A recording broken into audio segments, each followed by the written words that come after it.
Good Friday, everyone, and welcome to this edition of Conversations Daily News. I'm your host, Cyrus Webb. Glad you all could join us once again. We, of course, have your news headlines coming up on this Friday. We have the Truth of the Day with Mary Ellen Ciganovich, and in today's Entertainment Spotlight, you being part of my conversation with filmmaker Chelsea Christer. Enjoy today's broadcast. For Conversations Daily News, I'm Cyrus Webb with your Friday headlines. In national news, Mississippi to increase lowest welfare payments in the United States. Mississippi is increasing the lowest monthly welfare payments in the nation. Republican Governor Tate Reeves signed a bill into law on Wednesday that means people who receive the payments could start seeing the increase in June or July. This is the first time in 21 years that Mississippi is increasing payments through the program Temporary Assistance for Needy Families. The payments have been $146 for a family of two, $170 for a family of three, and $194 for a family of four. The new law authorizes another $90 a month to each category. The Census Bureau says nearly 20% of Mississippi's 3 million residents live in poverty. In more national news, Biden leaves door open for Senate changes to advance agenda. President Joe Biden, at his first news conference of his presidency, left the door open to backing fundamental changes in Senate procedure to muscle key parts of his agenda, like immigration and voting rights, past Republican oppositions if there's complete lockdown and chaos. The 78-year-old president also, for the first time, said his plan is to run for re-election. That is my expectation. Even as his administration navigates the COVID-19 pandemic and the resulting economic damage, Biden is grappling with a host of pressing issues, including a pair of mass shootings, rising international tensions, early signs of divisions within his own party, an increasing number of migrants crossing the southern border. The president preached the political expedience of caution in the face of mounting impatience among progressive voters eager for action on his ambitious legislative agenda. He teased changes to the congressional filibuster, if necessary, to achieve some of those goals. Biden at first backed a modification, but not elimination, of the arcane procedural tactic, which stands in the way of getting the president's agenda through the deadlocked Senate. But he then suggested, at least on certain issues, he would go further, saying the filibuster, which requires 60 votes to pass legislation in the Senate, was being abused in a gigantic way by Republicans. If there's complete lockdown and chaos as a consequence of the filibuster, then we're going to have to go beyond what I'm talking about, he said. I want to get things done. I want to get them done consistent with what we promised the American people, said Biden, who spent decades in the Senate. I am going to say something outrageous. I have never been particularly poor at calculating how to get things done in the United States Senate. I am going to deal with all of those problems, he pledged. The president was repeatedly pressed about the situation at the U.S.-Mexico border, where an increasing number of young migrants have overwhelmed the government's holding facilities.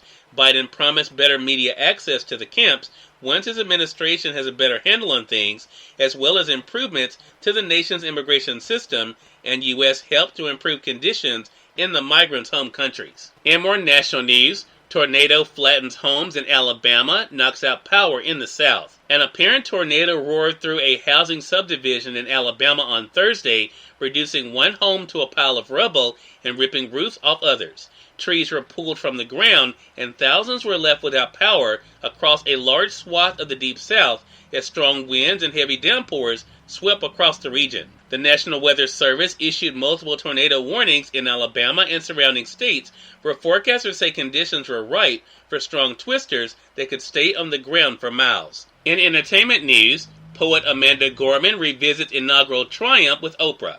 Amanda Gorman revisits her Inauguration Day poetry reading that wowed observers, among them Oprah Winfrey, in the Apple TV series The Oprah Conversation. The 23-year-old Gorman stepped into a moment in history with enormous grace and dignity, Winfrey said in a statement. I was enthralled by her youthful spirit from the first moment we met, and very much look forward to hearing her unpack all that has happened to her in the past few months. And finally, in more entertainment news, Arrested Development actor Jessica Walter dies at 80. Jessica Walter, whose career as a scheming matriarch in TV's Arrested Development and a stalker in Play Misty for Me, were in line with a career that drew on her astringent screen presence more than her good looks, has died. Walter's death was confirmed Thursday by her daughter, Brooke Bowman, an entertainment industry executive. A cause of death and other details were not immediately provided. It is with a heavy heart that I confirm the passing of my beloved mother, Jessica. A working actor for over 6 decades, her greatest pleasure was bringing joy to others through her storytelling, both on screen and off, Bowman said in a statement. Cyrus Webb, Conversations Daily News. It's now time for the Truth of the Day with Mary Ellen Ciganovich. Mary Ellen, take it away. Hi, this is Mary Ellen with your Truth of the Day. Consider greater possibilities. Explore ways to expand your life experiences. Take some time every day to consciously explore and embrace new ideas as you put forth positive energy to attract opportunities. Be sure to act on these opportunities, even if it is something minor, as this sends a message to the universe and to God that you are ready to experience even more success and fulfillment. God then reciprocates by sending more opportunities to you. This creates an ongoing cycle of creative successes to transform your life. When you take time to explore the possibilities for growth in your life, it begins a powerful new phase of expansion and success. Today, allow your mind to roam freely as you invite new ideas into your consciousness. And as always, enjoy the day. Filmmaker Chelsea Christer joins me in today's Entertainment Spotlight. We're here on Conversations Daily News. For Conversations Daily News, I'm Cyrus Webb with the Entertainment Spotlight. Filmmaker Chelsea Christer joined me recently on Conversations Live, the radio show, to talk about her love of storytelling through film. Here's a bit of our conversation. So, Chelsea, you posted about on Instagram on March the 7th about the 1-year anniversary of Bleeding Audio's premiere. What has it been like for you to be able to see the way that people have responded to the film? It's been a really wild ride because I've been working on the film for about 6 years, and we had a technical in-person world premiere on March 7th, 2020, which obviously was, I wouldn't say disastrous, but, the film festival shut down that same weekend because of the pandemic.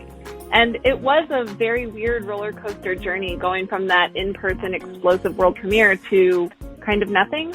And then we decided to embark on virtual festivals because we knew we wanted to reach an audience. We wanted to get Bleeding Audio out there. And the response has just been overwhelming. It's been so positive. People have been so kind.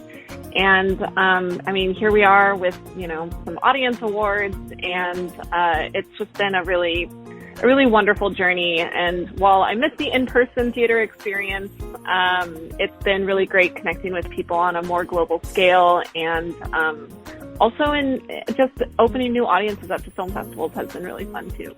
Has it also been part of the fun for you to be a part of the dialogue about these different film festivals? Yes, absolutely. I know that, with Bleeding Audio, which is a music documentary that's about the industry, but it's largely told through this band, The Matches, and their story.